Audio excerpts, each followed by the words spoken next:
Hi, it's me, Dora V here, and for Berserkmas Day 11, I just did this on impulse.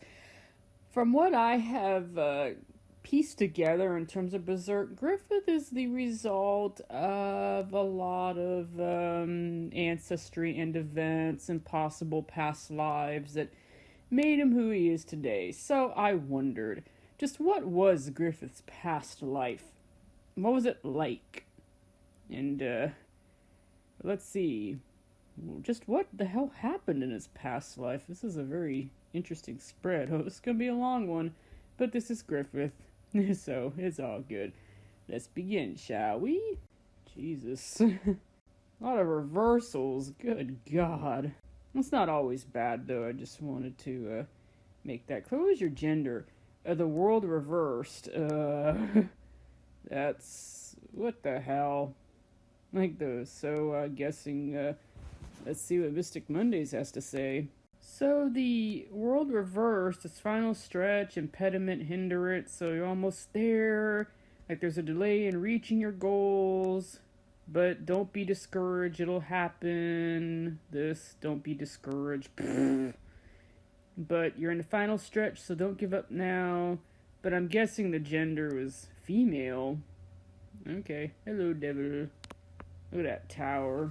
But anyway, yes, I'm guessing female, because see, it's female right here.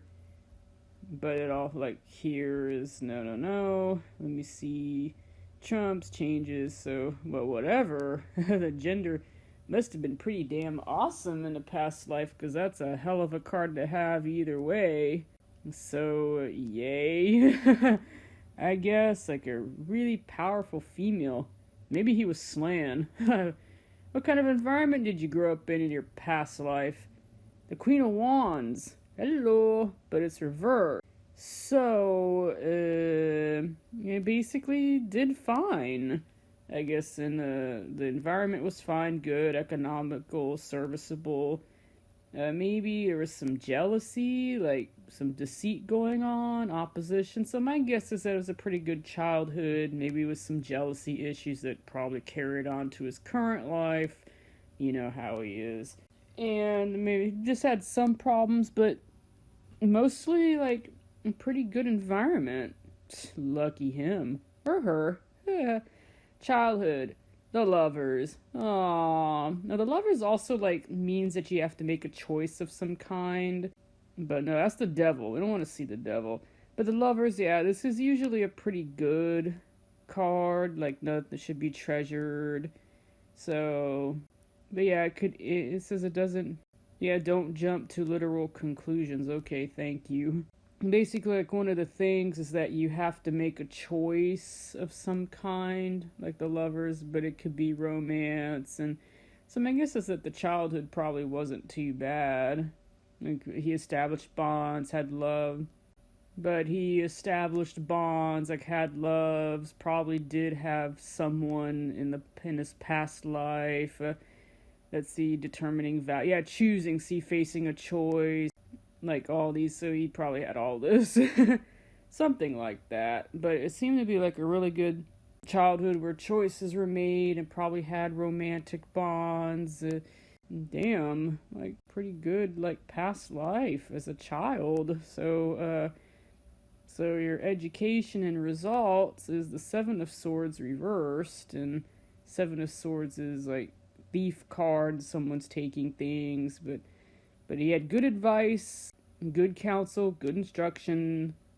Also dealing with a lot of babbling, I guess, and slander. More deceit, but that was his education. Actually, it was a pretty good education. Well, good for him. Or her. Whatever. Let's see. His main occupation was... yeah, I already know the middle. But the main occupation is the Seven of Cups. Okay. But it's reversed, so desire, will, determination, project. Yeah, that's very Griffith. Figures. So that was the main occupation. That's something that involved a lot of that. Making dreams happen. He's been doing that in all his past lives, I bet. And then accomplishments, goals achieved, the Hierophant. Oh, damn, like the High Priest. So that's what he did in the past life? really? So he was basically like a hierophant? Conformity, doctrine, dogma? What?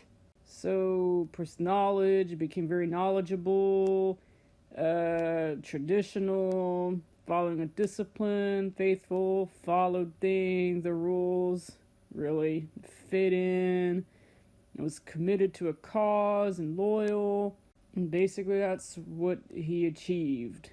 Something like that, a lot of stability and education and conformity and group identification, like all that. That's what he achieved. Those are his goals in a past life? Could he have been Gesseric? Or a female Gesseric? Oh, but the world is reversed, so it can just as likely be a guy. What if Griffith was Gesseric in a past life? How would that work? That's the Skull Knight. That would be weird. How about your relationships? The Seven of Pentacles. I guess that's not too bad. It's basically someone planning to get rich or planning to get things, and so like it's business and barter.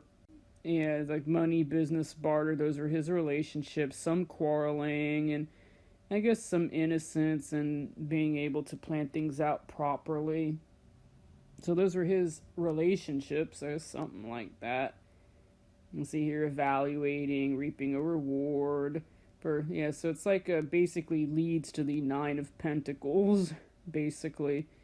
That you're planning on reaping the benefits of planning, and then the Eight of Pentacles means that you are ready to go, and then 9 means that you are enjoying the results. But his relationships is basically this: a lot of preparation, a lot of preparing for things, and like transactional relationships, I guess, something like that. How about your family life? How was that? Oh my goodness, the Wheel of Fortune. So my guess is that the family life was based on luck, lots of it. I'm guessing, like, based on a sense of destiny, sensing action, moving things around, experiencing change. How is everything connecting? Like discovering your role and purpose. I guess that was his family life. Well, so destiny, movement, personal vision. So it doesn't look like much has changed. Damn. So that was his family life. I guess it was just based on luck. But Griffith's the sort who makes his own luck. So there's that too. Anyway, what was his nature of death? Oh, this shit. So he died as a result of conflict. Aw, too bad, boy. This would be an interesting theory that if Griffith was Gesseric in a past life and that the soul split in half, that one was Griffith and then the other became the Skull Knight. Damn, that would be pretty interesting here. But I guess it depends on, like, who you ask, because here it's like a sham fight, strenuous competition and struggle, the battle of life. Some say it's a card of gold and gain. It's not reversed, but yeah, it's basically like too many cooks spoil the broth, so there's a lot of chaos going on, and that was the nature of his death. So can you imagine if it turns out that the Skull Knight was an aspect of Gesseric on the one that failed, and then the other half is Griffith? Like, okay, that just came out of nowhere. But basically he died in combat. So what's your lesson learned? The Tower. Reversal's actually pretty shitty too. Like, basically it means that the Tower remains, but only because the lie remains. Here, let me show you. See, the Tower reversed here is basically warning, fear of change, avoidance. So yeah, with this one, again, it's a very, like, positive spin on it. Because in other tarot, the Tower reversed means that it remains, but only through lies, that the lie is never exposed, the false belief is never exposed. And so the Tower remains standing, and that's not a good thing. But I guess he's learned to be very cautious, like he certainly has. Face your fears and accept change as a start to a new beginning. And take risks, be bold, and put yourself out there. As they say, go big or go home. Yeah, but warning, fear of change. I guess he's learned maybe to take preventive measures. Yeah, see, he's a strategist, you see, and that may have been a lesson that he's learned that has carried over as Griffith. And there you go. But others have a more negative spin. Yeah, it's a shake-up, but the opposite is there's no shake-up, no flash of lightning, the tower remains standing, the lies remain in place, the truth remains hidden. He says you may breathe out a sigh of relief, but that's not necessarily a good thing. Something refuses, no one's going to say it, everyone maintains the lie, the status quo goes on. Things remain in the dark. Yeah, someone is keeping the Tower of Life safe from revelation and destruction. Unblock that energy and the truth will come out, like upside down. Yeah, it's like everyone's falling over. But yeah, it's like it's smoothing everyone. Like basically like a reverse tower in the negative sense is that it only remains standing because people don't want to hear the truth, or they're not willing to expose the lie, like something like that. Yes, I just read all that. But I suspect that what he's really learned is to take calculated risks so you don't face catastrophe. And he's done that, well, for the most part. So what's your second lesson? The Page of Cups. Isn't that special? So I guess the second lesson learned here is I guess like he does have a playful side, and he certainly tried. I know that he has his moments where he's playful, but I think that's largely true with Guts. That he's learned like to plan things out, to reflect. He was a studious youth. He's studious even now, to basically remain that way.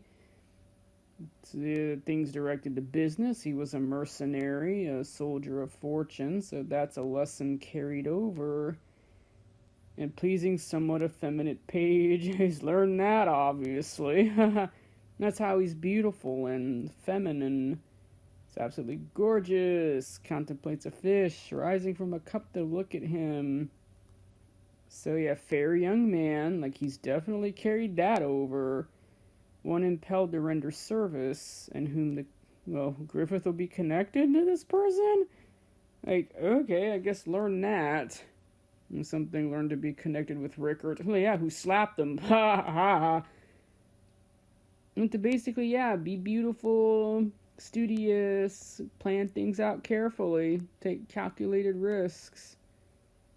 Let's see what else. Your positive carryover is the Eight of Pentacles. This basically means make your plans happen. Like, do that. Basically. It's work, employment, commission, craftsmanship. Yeah, perhaps in the preparatory stage. But it's basically get her done. Do what you have been planning on doing. So that's a positive carryover. The second carryover is the King of Wands, reversed. Oh, that's not good. Oh dear, because I know that the reversed King of Wands is absolutely dreadful. Like, when it's good, it's really, really good, and when it's bad, it's really, really bad. So I guess that's a carryover. It's good but severe, austere yet tolerant. Well, that's a very charitable way of putting it. But I guess he has his moments of being severe, for sure. Like, you see it, like, in the anime, one look at Casca, and she, like, shrinks and runs, and he can be very unnerving and austere yet tolerant. Yeah, I do believe that. But it's also, like, when it's reversed, it could mean that you either are maybe a little too dominating or you feel dominated, and that it could be violent as well. Basically, it's a guy with a big stick beating the shit out of you. So he's definitely carried over violence and dominance, I guess. And Oof. Yeah, that may have been. But I guess, like, I think, like, being dominant is one thing, but domineering is a whole nother thing. Like, I guess, like, I tend to differentiate the two, but whatever the case, like, that's definitely passed over. It's like the reversal here doesn't sound too bad at all. Good but severe, austere yet tolerant. That actually sounds about right now that you think of it. Now that I think of it, lol. I don't know what you're thinking, but I know I'm thinking this and that maybe the positives of the reversal is what carried over. And unfortunately, it wouldn't surprise me if some of the negatives carried over. Because, I mean, but I do feel like when he shows, like, the bad side, it's only to people who already are shitty, so he's not cruel when he doesn't have to be. So this actually makes sense. Well, gee, Griffith, and look at you now. Ha! You're a god. Good for you. So, hope you enjoyed this, because I certainly did. Because, you know, Griffith. And that'll do. See you later. Goodbye.